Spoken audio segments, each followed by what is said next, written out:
Hi, Vicki Adams here, and we're going to talk today about the Missouri adulting traits for Cornerstone.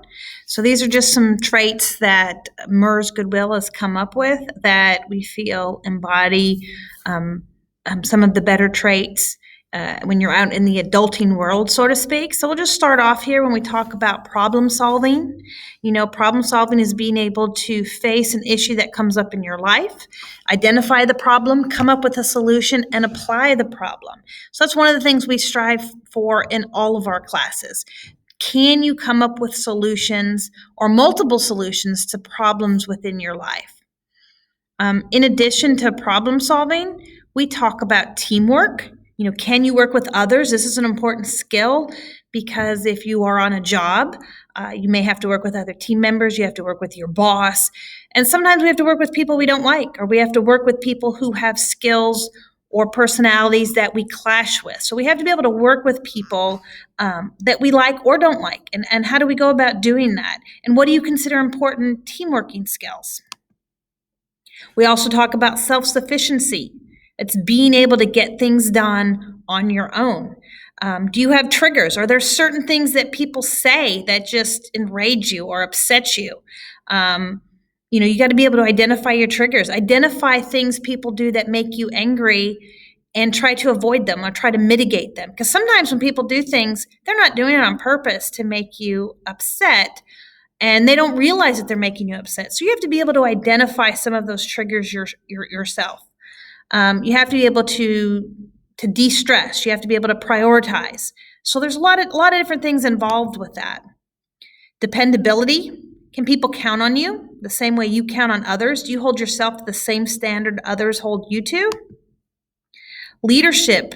Can you take charge? Can you be accountable?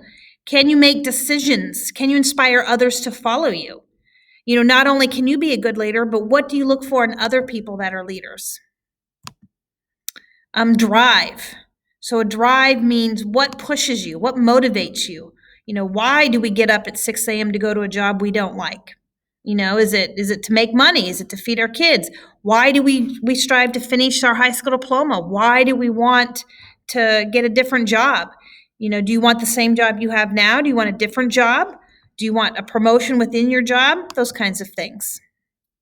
Advocacy. This is sticking up for yourself and doing it in such a way as not to offend others. If a boss is treating you wrong, do you go up to them and cuss them out and quit? Is that helping yourself?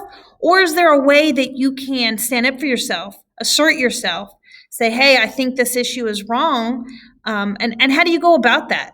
What are some of the tools that you can use to make yourself advocate for yourself and do it in a positive, uplifting, building way? Because we want to build ourselves up, not tear ourselves down.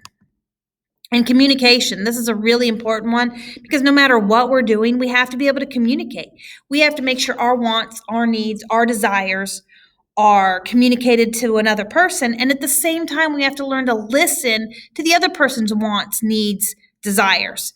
Sometimes we think we're being clear and we're not. So we need to work on these as well. So these are some of the traits that we're going to be working on.